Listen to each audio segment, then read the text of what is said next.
Time to head back to the FarmVille. Thanks for joining us for another Techstination interview. I'm Fred Fishkin, and with us from Helsinki is Sonja Angesleva, product lead on FarmVille 3. Great to see you, Sonja. Great to see you, Fred. Thanks for having me. Well, it has been a long wait for the many millions of FarmVille fans, and this time we are playing with animals. We're lured from the big city to help on a family farm, so step us through the new game. So, yeah, as you said, we are talking about iconic IP, something that has existed for 12 years. So you can imagine how also strong our community is. We have a lot of those that have been around since the very beginning, as well as a lot of new friends. So the new FarmVille, as the name also indicates, focus a lot on animals. So collection of animals, bringing exotic animals to the farm to live happily with the farm animals, as well as also, of course, working with the domestic animals like dogs and cats. But yeah, we have like hundreds of animals that also experience, for example, a dynamic weather on farms. So that will bring a lot of fun moments for players to see how pigs react to, for example, snow. Well, that's interesting because I guess the climates are changing. So you're bringing that into FarmVille, and with the gameplay, there's kind of a storyline that you get started with, and step us through what it's all about. So farm builders, of course, start with focusing on the urban gray environment where many of us live in, and provide the beautiful, green, colorful, as you can see behind me, colorful world where you can dive into and start sort of renovating and expanding and building your farm. And of course, yeah, doing a lot of fun activities as well as collecting the fine a range of different animal breeds to live with you on the farm. Fans can get started downloading this.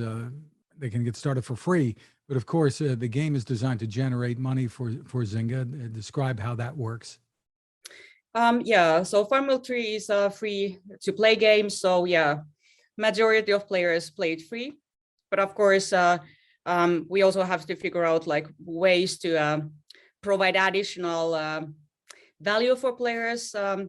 What we do is actually quite typical decisions for a free-to-play game. So we are selling different in-game items or ways to basically progress faster. So those are not blockers for anyone, so anyone can progress.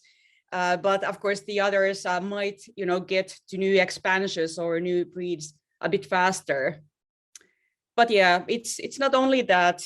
Like IIPs have been, around for, tens of years already. So besides IIPs, we are also providing ways for players to, for example, watch ads. They don't have to pay anything, but they will get benefits from watching ads. And I guess the third sort of pillar is battle passes. Those are a bit more maybe novel ways to monetize. So basically a kind of a subscription for players to get, again, like additional benefits for paying. Well, tell us how it feels for you and your team here who put, I guess it's years of work into this, right? To finally have it out there. Yeah, it's several years of work. It was exciting, a bit scary as well, as actually many of in the core team have been developing games for quite some time. So basically 12 years ago, FarmVille was the idol, or the sort of the icon we wanted to learn to develop or do something similar in the companies where we were working for. So you can imagine how fantastic it was when we were given the opportunity to build sort of next version of FarmVille and bring it to the modern world. But yeah, we are so excited and have been closely collaborating with the players, as we have very strong and rich player community. So players have really helped us to understand what do they value, and then of course we have been able to also focus more on, for example, on animals that were considered to be a very exciting, a bit different angle to the farm building genre. And do you have like brainstorming sessions? Why don't we do this? Or why don't we try this? Or why don't we make this kind of an animal and bring that onto the farm?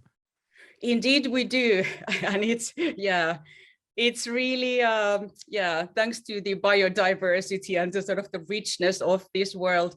There are so many animal breeds. I have also learned like tons of from different sort of pig breeds. I'm a big sort of a fan of pigs in general, but I didn't know that there actually exist so many like different types of pigs. But yeah, we also have a bit more sort of wider range of animals, not only farm animals, but also the exotics and maybe a bit more sort of fantasy type of animals coming as well. I imagine the development work on this for you and your team doesn't stop with the release of the game. Yeah, that's the thing with free-to-play mobile games. So it's basically this is just a start. We focus very heavily on live operations, which means that we are providing different events and experiments for players to sort of get a richer experience from the game. So besides doing the basic farming, they can also play mini games or do different adventures later in the game. So yeah, we have a lot of ideas and a lot of cool things coming over the following years.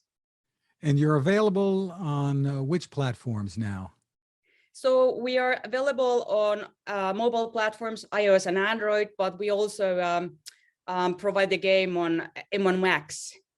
So, and that's because, we have a lot of players who are and have been asking for us to release the game on desktop or laptops.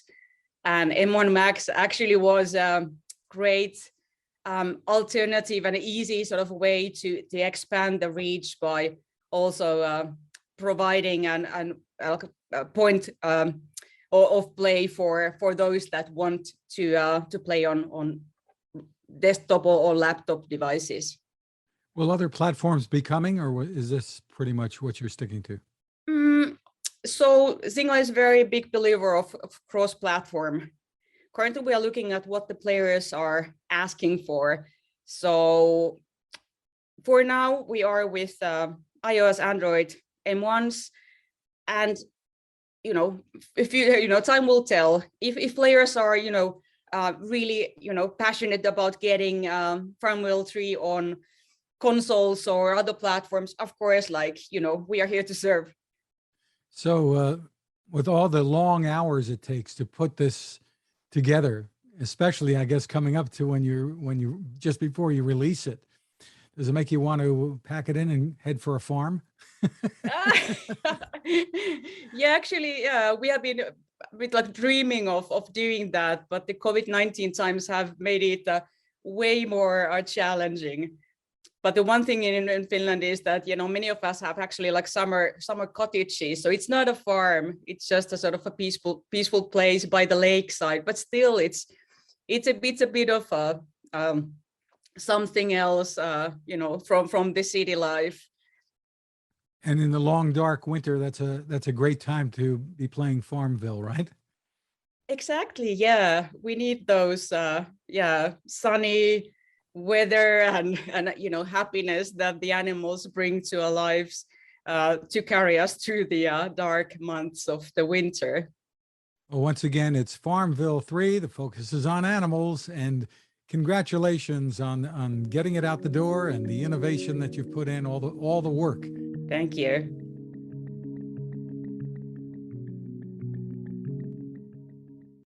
Now this.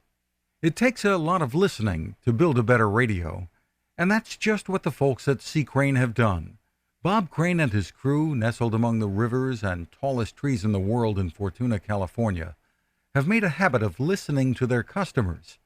And that's just what they've done in building the CC Skywave SSB, the Swiss Army knife of portable radios. For everyday listening to AM or FM in the yard or patio or on the nightstand without having to drain a mobile phone battery, it's a great companion. But it is also a companion equipped for NOAA weather information and alerts that can be life-saving. You can listen to FEMA and Coast Guard transmissions too. Beyond all of that, you can tune into shortwave signals from around the world. It's compact, easy to take with you, and built to last. The CC Skywave SSB. Click on the link at Techstination.com.